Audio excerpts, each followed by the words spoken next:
सलाम, नमस्ते, सत श्री अकाल। मैं हूं रजा और आप देख रहे हैं रजाग्राफी अनस्क्रिप्टेड। लगातार ईरान और इजराइल के और मिडिल ईस्ट के अपडेट्स मैं आपको दे रहा हूं सुबह से। दोस्तों, आपको बता दूं कि पूरा दिन बीत चुका है। सबसे खौफनाक बात यह है कि अभी तक ईरान ने ऐलान जंग ही नहीं किया, बल्कि शाम को दोबारा से इजराइल ने हमले शुरू कर दिए। ईरान के डिफेंस सिस्टम बिल्कुल ज़ीरो साबित हुए और पूरी तरह से मूसाद का ऑपरेशन कामयाब साबित हुआ, क्योंकि मूसाद ने सबसे पहले ईरान के एयर डिफेंस सिस्टम को फेल किया। उसके बाद इजराइल ने बाहर से हमले जारी किए हैं। इजराइल के फाइटर जेट ने उड़ान भरी है। ये तमाम चीज़ें मैं आपको रिपोर्ट्स में समझा चुका हूँ, लेकिन ब्रेकिंग न्यूज़ में अब आपको कुछ ताज़ा तरीन मंजर दिखाना है। ईरान के अंतर्राष्ट्रीय एयरपोर्ट इमाम खोमैनी एयरपोर्ट पर ज़बरदस्त हमले हुए हैं। इसके अलावा आसपास के इलाकों में बैक टू बैक धमाके की आवाज़ आ रही है। चारों तरफ तबाही और सिर्फ क़यामत की आवाज़ आ रही है कि दनादन सिर्फ धमाके की आवाज़ चारों तरफ ईरान से आ रही है।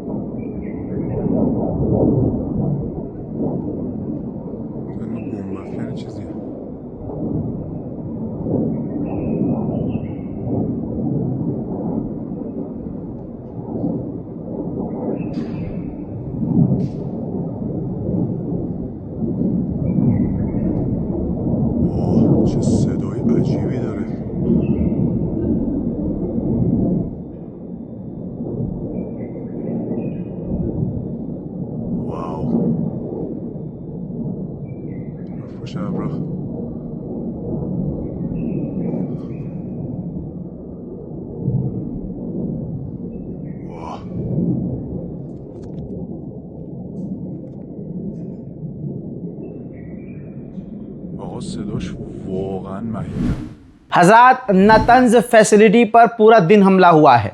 इसके अलावा ईरान का खुर्रमाबाद का इलाका जहां पर इजराइल ने हमले किए हैं, आइए ये दोनों मंजर आपको दिखाता हूं।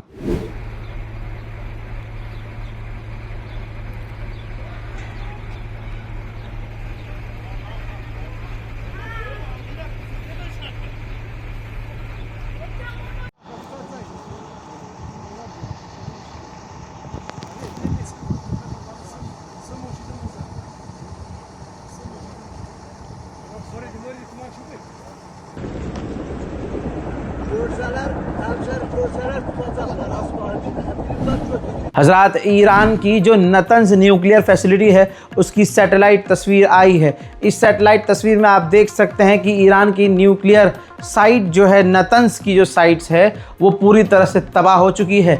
इस साइट पर अब कुछ भी बचा नहीं है। ख़तरनाक डैमेज और नुकसान नज़र आ रहा है। ईरान का नुकसान भले ही कर दिया हो, लेकिन इजराइल पूरी तरह से सावधानी बरत रहा है।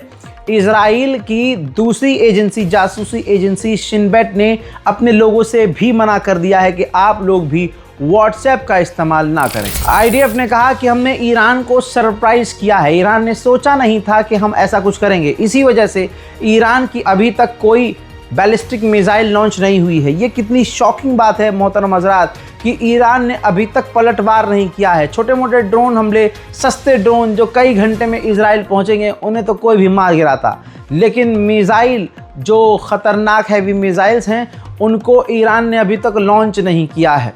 देखिए, उसकी कई सारी वजूहात हैं, जैसे ईरान की जो युद्ध में उतरने वाली कमांडरों की टुकड़ी थी वो सब ख़त्म हो गई। यानी राउंड टेबल पर जो कमांडर बैठकर फैसला लिया करते थे, प्लानिंग किया करते थे, इजराइल ने उन्हें ही ख़त्म कर दिया। अब सोचिए ईरान की बातें कितनी बड़ी थी और 10 मिनट में सब कुछ इजराइल ने ख़त्म कर दिया। दुश्मन है, मानते हैं, ये तारीफ़ नहीं कर रहा हूँ, दुश्मन की चालाकी बता रहा हूँ। ईरान लबर बोल बोल के सारा मामला ख़राब कर लेता है और इजराइल धप से धप्पा बोलता है। पेज़ेश्कियान का बयान आ गया है। ईरान के राष्ट्रपति ने कहा है कि इसका हम मुंह तोड़ जवाब देंगे, हम मोटा नुकसान करेंगे, हम बिल्कुल तरीके से सही समय पर इजराइल पर हमला करेंगे। ये बातें सुन कर पूरी दुनिया का हर इंसान ईरान से ऊब चुका है। अब ईरान के मौलाना लोग सामने आएंगे, ईरान के जो समर्थक हैं बहुत अंधभक्ति वाले समर्थक, वो आएंगे नहीं ईरान ऐसा कर देगा, ईरान वैसा कर देगा। करना होता तो अभी करना था। इसी वक्त ईरान के अंदर प्रदर्शन हो रहा है, जनता मांग कर रही है कि हम खुद जंग में कूद जाएंगे, लेकिन ईरान इस वक्त हमला करे ये ज़्यादा ज़रूरी है।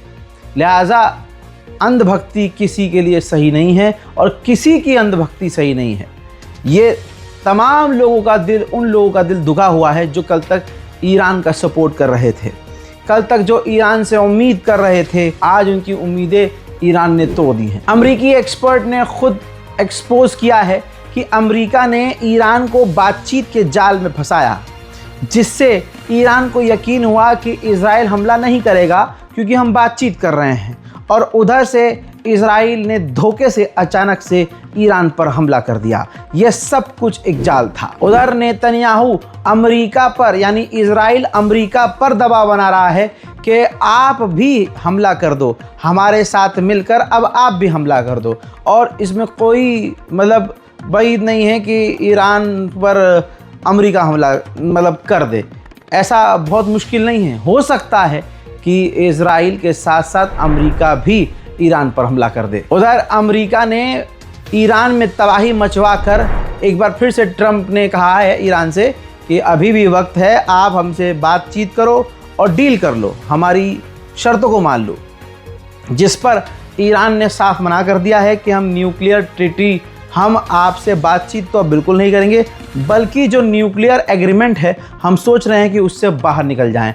अभी भी ये सोच रहे हैं। बताइए, ऐलान करना चाहिए कि हम न्यूक्लियर ट्रीटी से बाहर हैं, हम अब किसी का कानून नहीं मानेंगे, हम तो अब नॉर्थ कोरिया के स्टाइल पर काम करेंगे।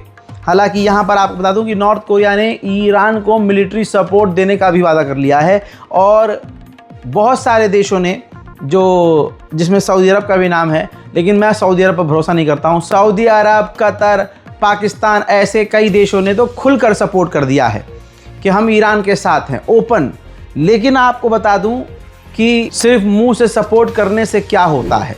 अगर मुंह से सपोर्ट करने की बात है तो ये देख लीजिए, OIC, जी हाँ, अरब देशों की टीम ने पूरी तरह से OIC, अब OIC में पूरा अरब है, अब इस्लामिक जितने देश हैं सबने निंदा करी है, सबने ईरान का समर्थन किया और कहा है कि ईरान पर यह हमला सरासर गलत है। लेकिन सवाल यह है कि निंदा करने से क्या गाज़ा को ये बचा पाए? निंदा करने से बैतुल मुकद्दस को ये हिजड़े लोग बचा पाए? नहीं बचा पाए। दोस्तों, इस रिपोर्ट को शेयर कीजिए। जय हिंद।